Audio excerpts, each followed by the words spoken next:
அழகான கிராமம். ரங்கையாவும் அவருடைய மனைவி பார்வதியும் இருந்தாங்க. அது மார்கழி மாசம், குளிர் அதிகமா இருந்துச்சு. ராத்திரி 8 மணி இருக்கும். அப்போ வீட்டோட திண்ணையில சின்னதா எரியிற விளக்குக்கு பக்கத்துல ரங்கையாவும் பார்வதியும் உக்காந்துக்கிட்டு இருந்தாங்க. அப்ப ரங்கையா அந்த விளக்க பார்த்து, ஏண்டி பார்வதி, அந்த விளக்க எதுக்கு அதிகமா எரிய விட்டுருக்க? என்ன ஆகாயத்துல இருந்தா ஊத்திக்கிட்டு இருக்கு? கொஞ்சம் குறைச்சி வை. இவ்வளோ வெளிச்சத்தை வச்சு என்ன பண்ண போறோம்? சும்மா பேசுறதுக்கு எதுக்கு இவ்வளோ வெளிச்சம்? பார்வதி கோவமா வத்திய கீழே எடுத்து, குறைச்சிட்டேங்க. எதுக்குதான் இவ்வளவு கஞ்ச பிசினாடித்தனம் பண்றீங்களோ? இந்த குளிர்காலத்துல இந்த இருட்டுல கொஞ்சம் வெளிச்சமா இருந்தாதானே நமக்கு கதகதப்பாவும் இருக்கும். வெளிச்சம் இருந்தா குளிர் போயிடுமா? போகாதில்ல. தேவையில்லாம எண்ணெயை எதுக்கு செலவு பண்ணணும்? கண்ணை மூடிக்கிட்டா வெளிச்சமும் வேண்டாம், கண்ணுக்கு ஓய்வு கொடுத்தா மாதிரியும் இருக்கும். இப்பெல்லாம் விலைவாசி எவ்வளோ அதிகம்னு தெரியும்ல. சரிங்க, நாளையில இருந்து அமாவாசை இருட்டுல அப்படியே உக்காந்துக்கலாம். நான் வேற சமையலறையில அடுப்பு அணைச்சிட்டேன். ஆனா இப்ப எனக்கு குளிர் தாங்கல.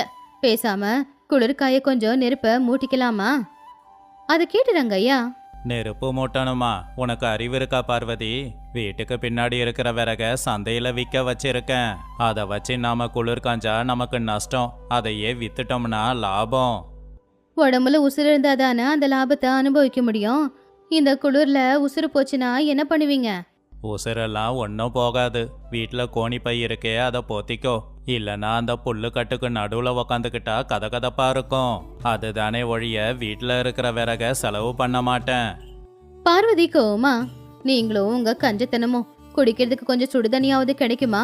தொண்டை கரகரப்பா இருக்கு. சுடு தண்ணி வைக்கணும்னா அடுப்பு பற்ற வைக்கணும். தேவையில்லாத செலவு. பச்சை தண்ணி குடி, உடம்புக்கு நல்லது. அப்பதான் வீட்டு வாசல்ல நாய் குடிக்கிற சத்தம். யாரோ கதவை தட்டினாங்க. ரங்கையா பதட்டமா, யாரது இந்த நேரத்துல? பார்வதி, அந்த விளக்க அணைச்சிடு. யாருன்னா கடன் கேட்க வந்திருந்தா ஆள் இல்லைன்னு போயிடுவாங்க. பார்வதி விளக்க அணைச்சு யாரோ சத்தமா தட்டுறாங்க. யாருன்னு பாக்குறது. அப்போ வெளியில இருந்து ஒரு குரல், ரங்கையா மச்சான், யோ ரங்கையா மச்சான், கதவை தரையா, நான் ராமையா வந்திருக்கேன், பக்கத்து ஊர்ல இருந்து. ரங்கையா அந்த குரலை கேட்டு, சே, இந்த ராமையா வந்திருக்கானா? இவன் என் தூரத்து சொந்தம், சரியான பெருந்தீனி. இன்னைக்கு ராத்திரி என் வீட்டில் தங்க வந்திருக்கான் போல. கதவை திறந்து தான் ஆகணும். ரங்கையா விருப்பமே இல்லாம போய் கதவை திறந்தான். அப்ப ராமையா வயசு 50 இருக்கும். அவரு குளிர்ல ஒரு பைய பிடிச்சுக்கிட்டு நின்னுக்கிட்டு இருந்தாரு. அப்பா, என்ன குளிர் மச்சான் இது? வரும்போது குளிர தாங்கவே முடியல. பார்வதி, நல்லா இருக்கியா? பார்வதி சிரிச்சுக்கிட்டே, வணக்கங்கண்ணே, எப்படி இருக்கீங்க? ஆமா, ஊர்ல எல்லாரும் நல்லா இருக்காங்களா? எல்லாரும் நல்லாதாமா இருக்காங்க. நான் சந்தைக்கு போற வழியில இருட்டாயிடுச்சு, ஊருக்கு போக முடியல. அதான் உங்க வீடு பக்கத்துல தானே இருக்கு, ராத்திரி தங்கலான்னு வந்தேன். அப்போ ரங்கையா தயங்காம, ஒரு ராத்திரி தங்க என் வீடா கிடைச்சது. ஊர்ல தான் சத்திரம் இருக்கு. சத்திரத்துல அடிக்கிற காத்துக்கு பறந்து போயிடுவான் போல இருந்துச்சு. அதான் உங்க வீட்டுக்கு தங்கலான்னு வந்திருக்கேன். சரி, ரொம்ப பசி எடுக்குது, சூடா சாப்பாடு போடுங்க. ஏது சாப்பாடா? ராமையா, ஒரு அரை மணி நேரத்துக்கு முன்னாடி வந்திருந்தா நல்லா இருந்திருக்கும். இன்னைக்கு எங்க வீட்டுல ஏகாதசி விரதம். அதனால நாங்க சமைக்க அரிசி பருப்பும் இல்ல. என்னது ஏகாதசியா? ஆனா இன்னைக்கு தசமியாச்சே. எங்க ஊரு பஞ்சாங்கம் வேற. அதனால தான் இன்னைக்கு நாங்க யாரும் அடுப்பு பத்த வைக்க மாட்டோம். ஆமாங்கண்ணே, வீட்டுல குடிக்க தண்ணியை தவிர வேற எதுவும் இல்ல. அதுவும் நல்ல சில்லுன்னு தான் இருக்கு. ராமையா புரிஞ்சுக்கிட்டு, ஓஹோ அப்படியா, சரி பரவாயில்ல. குளிர் ரொம்ப அதிகமா இருக்கு, கொஞ்சம் நெருப்பு மூட்டுங்க. கொஞ்ச நேரத்துக்கு குளிராவது காஞ்சிக்கிறேன். என்னது நெருப்பு மூட்டணுமா? ஐயோ, எங்க வீட்டுல விறகு இல்லையே. இந்த நேரத்துல காட்டுக்கு போய் விறகெல்லாம் கொண்டு வர முடியாது. அப்ப ராமையா வீட்டுக்கு பின்னாடி பார்த்து, அட என்ன மச்சான், வீட்டுக்கு பின்னாடி தான் விறகு அவ்வளோ வச்சிருக்கீங்களே. அது விற்கிறதுக்காக கொண்டு வந்தது, நமக்கு பயன்படுத்த இல்லை. வேணும்னா அந்த போர்வைய போத்திக்கோ. அட வீணா போனவங்களா, பசிக்கு சாப்பாடும் போட மாட்டாங்க, குளிருக்கு நெருப்பும் தர மாட்டாங்க. சரி மச்சான், உன் விருப்பம். ஆனா என்கிட்ட ஒரு அருமையான பொருள் இருக்கு, அது இருந்தா விறகு தேவையில்லை. என்னன்னு சொல்றீங்க? விறகு இல்லாம தீ எரியுமா? அட சமைக்க அரிசி கூட வேண்டாமா, வயிறு நிறைஞ்சிடும். அப்படி அவருடைய பையில இருந்து ஒரு பழைய பித்தளை பொருளை எடுத்தாரு. அந்த பொருளை எடுத்து அவங்க கிட்ட காட்டினாரு. இங்க பாரு தங்கச்சிமா, நான் காசி யாத்திரைக்கு போனப்போ ஒரு வயசானவர் இதை என்கிட்ட கொடுத்தாரு. இது அட்சய பாத்திரமா அந்த கிருஷ்ணரே கொடுத்தது. இதுல வெறும் பச்சை தண்ணிய ஊத்திட்டு கண்ணை மூடிக்கிட்டு மந்திரத்தை சொன்னா அந்த பச்சை தண்ணி குடிக்கிற ரசமா மாறிடும். நல்ல சூடா தொண்டைக்கு எதமா இருக்கும் தெரியுமா? என்னது உண்மையாவா? வெறும் தண்ணி மட்டும் போதுமா? பருப்பு எண்ணெய் விறகுன்னு எதுவும் தேவையில்லையா? எதுவும் தேவையில்லை. ஆனா அந்த தண்ணியை சூடாக்க கொஞ்சம் அனல் தேவைப்படும். நம்ம கிட்டதான் அடுப்பு பத்த வைக்க விறகே இல்லையே. சரி விடு, அப்புறமா பார்த்துக்கலாம். இருங்க இருங்க, அந்த அனலுக்காக 2 விறகு கொண்டு வர்றதுல எந்த பிரச்சனையும் கிடையாது. அந்த ரசம் எப்படி இருக்குன்னு பார்க்கணும் இல்ல? அட ஆமாங்க, இது மட்டும் உண்மைனா இப்ப சூடா குடிக்கிறதுக்கு ரசம் கிடைக்கும். போங்க, போய் விறகு எடுத்துட்டு வாங்க. அண்ணா, நான் போய் தண்ணி எடுத்துட்டு வரேன். ராமையா அதை கேட்டு சிரிச்சுக்கிட்டே, சரி உங்க விருப்பம். ஆனா மச்சான், நல்ல விறகா பார்த்து கொண்டு வா. புகை வந்துச்சுன்னா பாத்திரம் வேலை செய்யாது. நல்லா காஞ்ச விறகா கொண்டு வர. நீ முதல்ல மந்திரத்தை சொல்லு. ரங்கையா வெளியில போய் இத்தனை நாளா உயிரா காப்பாத்துக்கிட்டு இருந்த நல்ல விறக வீட்டுக்குள்ள கொண்டு வந்தான். வீட்டுக்கு நடுவுல அடுப்ப பத்த வச்சாங்க. பார்வதி தண்ணிய கொண்டு வந்தா. அப்போ ராமையா பாத்திரத்துல தண்ணி ஊத்தி அடுப்புல வச்சாரு. அப்ப ராமையா தண்ணிய கலந்துக்கிட்டு கண்ணை மூடி மந்திரம் சொல்ற மாதிரி, ஓம் கிரீம் ஓம் கிரீம். என்னாச்சு? தண்ணி சூடாகுதா? ரசம் தயாராயிடுச்சா? இப்பதானே அடுப்புல வச்சோம். தண்ணி சூடாகட்டும். ஆனா ஒரு பிரச்சனை இருக்கு. என்னன்னது? இந்த தண்ணி நம்ம கிணத்து தண்ணி இல்லையா, உப்பா இருக்கு.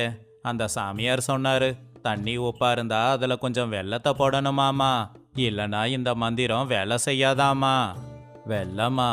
வெல்லத்துக்கு என்ன விலை விற்கிதுன்னு தெரியுமா? பரவாயில்ல மச்சான், வெல்லம் இல்லைன்னா கசப்பான ரசத்தையே குடிக்கலாம், பிரச்சனை இல்லை. ஐயோ, அடுப்பு பத்த வச்சதுக்கு அப்புறமா ஏன் கசப்பான ரசத்தை குடிக்கணும்? இனிப்பாவே குடிக்கலாம். என்கிட்ட கொஞ்சம் வெல்லம் இருக்கு, கொண்டு வரேன் அப்படின்னு பார்வதி போய் எடுத்து வச்சிருந்த வெல்லத்தை கொண்டு வந்து கொடுக்கும்போது ராமையா அதை அந்த பாத்திரத்துல போட்டாரு.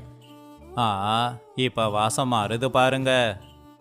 தங்கச்சி, இந்த ரசத்தை குடிச்சா குளிர் போகும். ஆனா பசி தீரணும்னா இதுல கொஞ்சம் வெள்ளைய கலக்கணுமே. வெள்ளையா? அப்படின்னா கொஞ்சம் பாலோ இல்ல அரிசி மாவோ போட்டா நல்லா தயாராகும். இல்லனா தண்ணி மாதிரியே இருக்கும். எனக்கு எதுவும் இல்ல, உங்களுக்கு சரிதானா? ரங்கையா அதை கேட்டு, பால் இல்ல, ஆனா அரிசி மாவு இருக்கு. அதுல நாளைக்கு ரொட்டி செய்யலான்னு எடுத்து வச்சிருக்கேன். ரொட்டி எதுக்கு மச்சான்? இந்த ரசத்தை குடிச்சா 2 நாளைக்கு பசியே எடுக்காது. அந்த மாவை கொண்டு வா. 2 நாளைக்கா? அப்ப லாபம்தான். பார்வதி, அந்த மாவை கொண்டு வா. பார்வதி போய் அரிசி மாவு கொண்டு வந்தப்போ ராமையா அந்த தண்ணியில அரிசி மாவு போட்டதும் அது நல்ல திக்கா இருக்கிற கஞ்சி மாதிரி மாறுச்சு. ராமையா கரண்டி எடுத்து அந்த கஞ்சியை திருப்பி, ஆஹா, இப்ப அருமையா இருக்கு. ஆனா மச்சான், கடைசியா ஒன்னே ஒண்ணு வேணும். அத போட்டா இது அமிர்தம் மாதிரி தயாராயிடும். இன்னும் என்னையா வேணும்? என் உசுரை தவிர எல்லாத்தையும் கேட்டுட்ட. அட ஒன்றும் இல்லை மச்சான், கொஞ்சம் நெய், கொஞ்சம் முந்திரி, அப்புறம் 4 ஏலக்காய் தட்டி போட்டா இந்த ரசம் ரொம்ப நல்லா இருக்கும். இல்லைனா சப்புன்னு இருக்கும். இது உடம்புக்கு ரொம்ப நல்லது.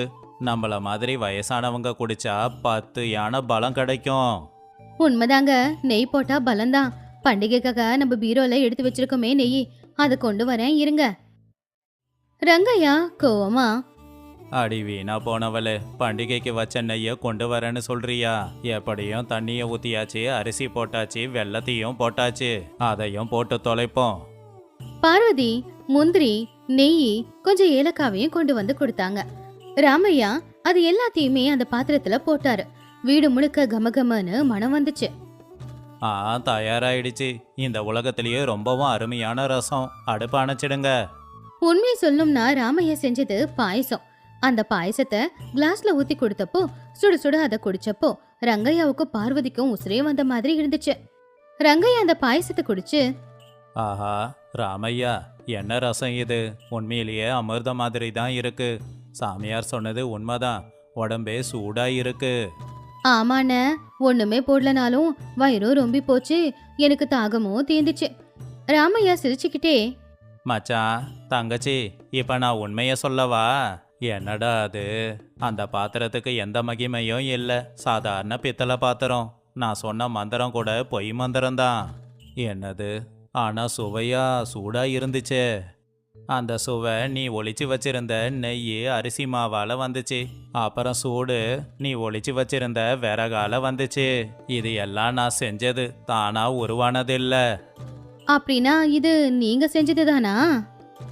ஆமாமா, உங்ககிட்ட எல்லாம் இருக்கு. அடுப்பு பத்த வைக்க விறகும் இருக்கு, சமைக்க பொருளும் இருக்கு.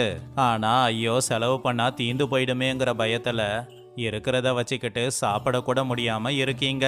இருக்கிறத முதல்ல அனுபவிக்கணும், அப்புறமா சேர்த்து வைக்கிறத பத்தி யோசிக்கணும். ராமையா, நீ சொன்னது உண்மைதான். இன்னைக்கு வீடு முழுக்க விறகு இருக்கு. ஆனா இந்த குளிர்ல நான் செத்து போயிட்டா அந்த விறகை என்ன பண்ணுவாங்க?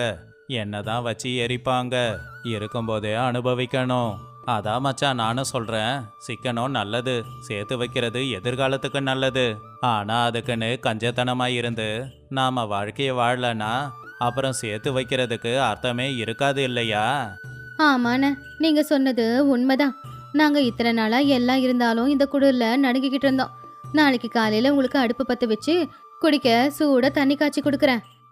அது மட்டும் இல்ல, உனக்கு பிடிச்சத என் பொண்டாட்டிய சமைக்க சொல்றேன். நீ கண்டிப்பா சாப்பிட்டுட்டு தான் போகணும். அது என் மச்சானா.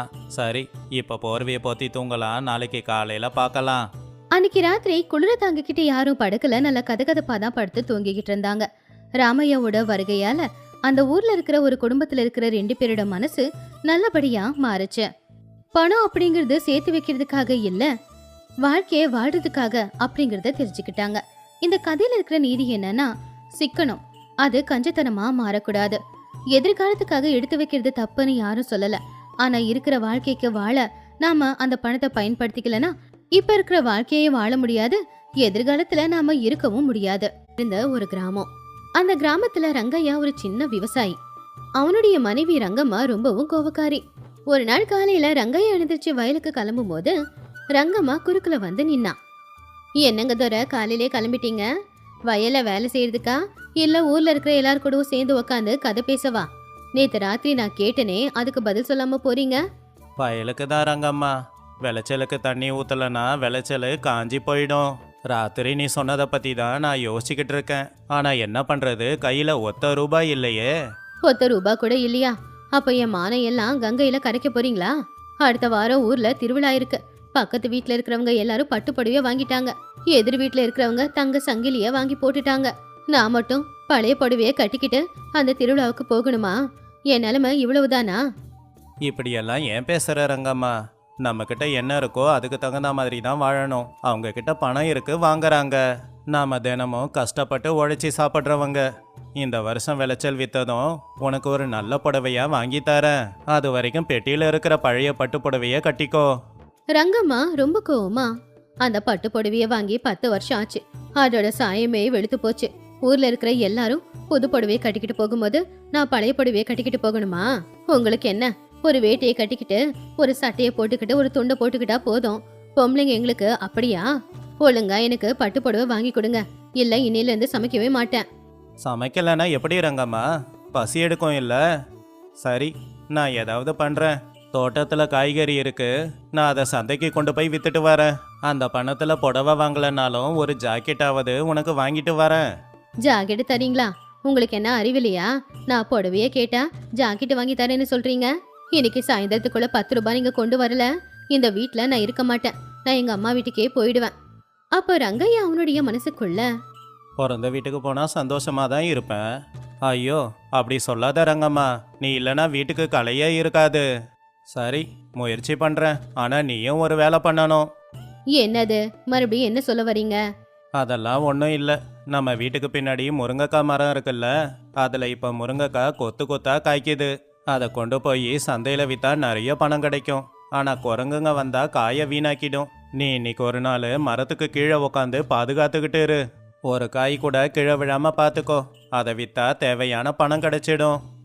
ரங்கம்மா யோசிச்சு பார்த்துட்டு, முருங்கைக்காவா?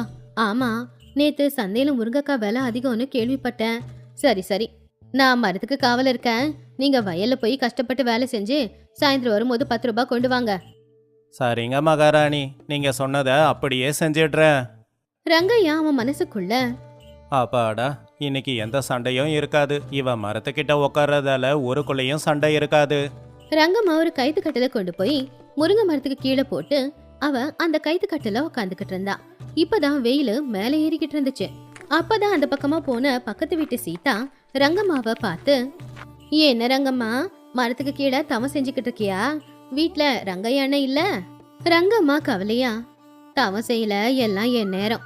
என் வீட்டுக்காரர் தான் முருங்கை மரம் நிறைய முருங்கைக்காய் இருக்கு, குரங்குங்க வந்து வீணாக்கிட போகுது, உட்காந்து பாதுகாத்துரு, அப்பதான் இதை வித்து உனக்கு புடவை வாங்கி தரேன்னு சொன்னாரு. சீதா சிரிச்சுக்கிட்டே, ஓஹோ புடவைக்காகவா? அப்ப தப்பு இல்ல. ஆனா எனக்கு ஒரு சந்தேகம், நம்ம ஊர்ல குரங்கு எங்க இருக்கு? அன்னைக்கு ராமர் கோயில ஒரு குரங்கு பார்த்தேன், அந்த குரங்கும் கூட இந்த பக்கம் வரலையே. அப்போ ரங்கம்மா, அதானே, எனக்கு கூட இந்த யோசனை வரல. காலையில அவர் ஏதோ சொல்லிட்டு போனாருன்னு நானே என் பாட்டுக்கு உக்காந்துக்கிட்டு இருக்கேனே. எனக்கு தெரிஞ்சு நீ வெளியில எங்கேயும் போகாம யாருக்கிட்டையும் எதுவும் பேசாம சண்டை வலிக்காம இருக்கிறதுக்காக தான் உன் வீட்டுக்காரு இங்க உன்னை உட்கார வச்சிருக்காரு போல. ஆம்பளைங்க எல்லாரும் இப்படிதான், நமக்கு ஒரு வேலையை கொடுத்து நம்மள அடக்கி ஒடுக்கி உட்கார வச்சிருவாங்க. அது கேட்டு ரங்கம்மா கோவமா, ஆமா சீதா, நீ சொல்றது உண்மைதான். இங்க குரங்குங்களும் இல்ல, எதுவும் இல்ல. என் வீட்டுக்காரு இந்த மரத்துக்கு கீழே என்ன உட்கார வைக்கிறதுக்கு தான் இப்படி திட்டம் போட்டுட்டு போயிருக்காரு போல. அவருக்கு இன்னைக்கு இரு பூஜை. அட இரு ரங்கம்மா, அவசரப்பட்டு வயலுக்கு போய் அண்ணனை திட்டிட போற. அவர் சாயந்தரம் எப்பவும் வீட்டுக்கு வருவார்ல, அப்ப பாத்துக்கோ. முருங்கக்காய் நல்லா இருக்கு, ஒரு 4 காய் சாம்பாருக்கு எனக்கு தரியா? ரங்கம்மா கோவமா, இல்ல சீதா, இதை வித்தாதான் எனக்கு புடவை கிடைக்கும், அதனால என்னால இது உனக்கு கொடுக்க முடியாது, போ. சீதா சிரிச்சுக்கிட்டே அங்கிருந்து போயிட்டா. ரங்கம்மாவுக்கு கோவம் அதிகமாச்சு. இன்னைக்கு வரட்டும், அப்ப இருக்கு அவருக்கு அப்படின்னு ரங்கம்மா நினைச்சுக்கிட்டு உக்காந்துக்கிட்டு இருந்தா. மதியம் நேரமும் ஆச்சு. ரங்கம்மாவுக்கு பசி எடுக்க ஆரம்பிச்சது. சாப்பாடு நேரத்துக்கு வீட்டுக்கு வர வேண்டிய ரங்கையாவும் இன்னும் வீட்டுக்கு வரல. பசியும் தாங்க முடியல. கடைசியில வர வழி இல்லாம கையில ஒரு பெரிய குச்சிய பிடிச்சுக்கிட்டு கோவமா ரங்கம்மா வயலுக்கு கிளம்புனா. அப்ப வயல உட்காந்துருந்த ரங்கையா தூரத்துல இருந்து ரங்கம்மா வரத பார்த்து பயந்தே போயிட்டான்.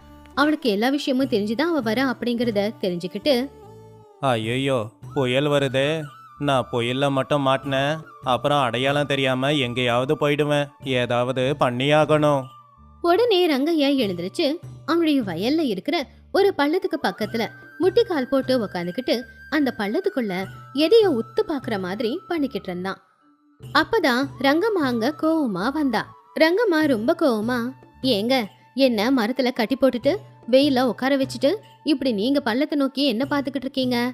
என்ன ஏமாத்திட்டு இப்ப தப்பிக்கிறதுக்கு ஏதாவது வழி தேடிக்கிட்டு இருக்கீங்களா அப்படின்னு ரங்கம்மா கோவமா சொன்னதும், அப்ப ரங்கையா பொறுமையா, ஷூ, கத்தாத ரங்கம்மா, பொறுமையா பேசு, கத்தனா அதிர்ஷ்டம் ஓடி போயிடும். என்னது அதிர்ஷ்டமா? அதிர்ஷ்டம் என்ன உங்க பள்ளத்திலயா இருக்கு? அது கேட்டு ரங்கையா, பைத்தியக்காரி, இங்க வா, இங்க பாரு, கொஞ்ச நேரத்துக்கு முன்னாடி வயலை உழும்போது களைப்பையில ஏதோ தட்டுப்பட்டுச்சு, கல்லுன்னு நினைச்சு என்னன்னு எட்டி பார்த்தேன், ஆனா அது ஒரு பித்தளை பாத்திரம். அதை கேட்டு ரங்கம்மா இருந்த கோவம் எல்லாத்தையும் விட்டுட்டு ரொம்பவும் ஆர்வமா, பித்தளை பானையா? எங்க இருக்கு? எனக்கு தெரியலையே.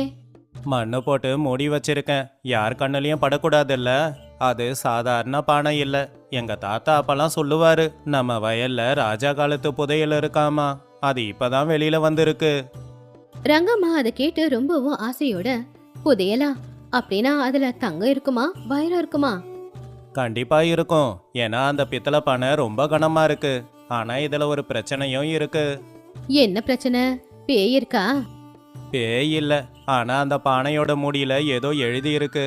எனக்கு கொஞ்சம் படிக்க வரும்ல, அதுல என்ன எழுதி இருக்குன்னு தெரியுமா?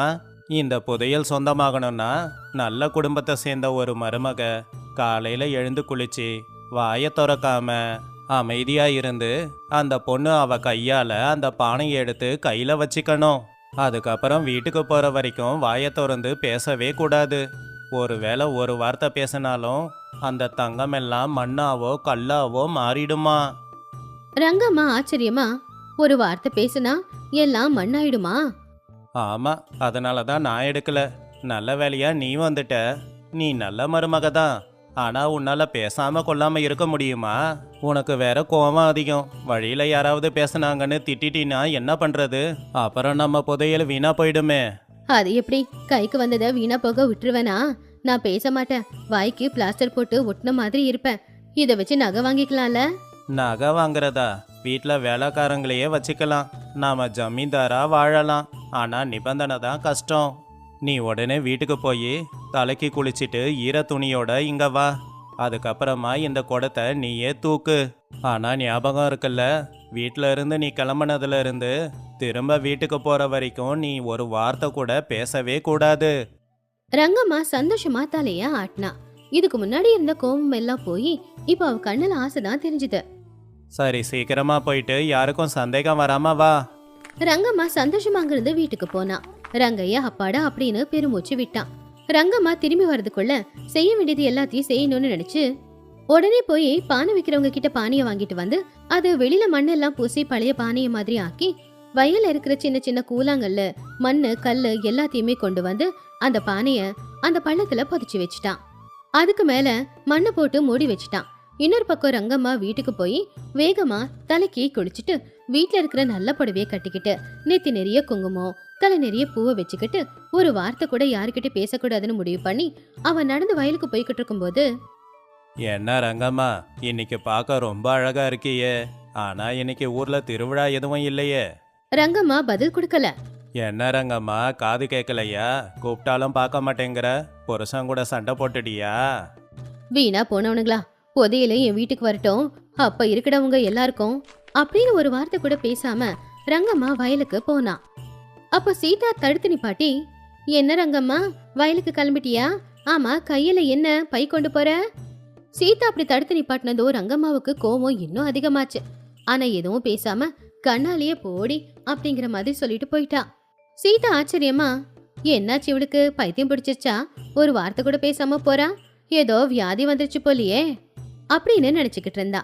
இன்னொரு பக்கம் ரங்கம்மா எப்படியோ கஷ்டப்பட்டு பேசாம கொள்ளாம வயலுக்கு போயிட்டா. வந்துட்டியா ரங்கம்மா?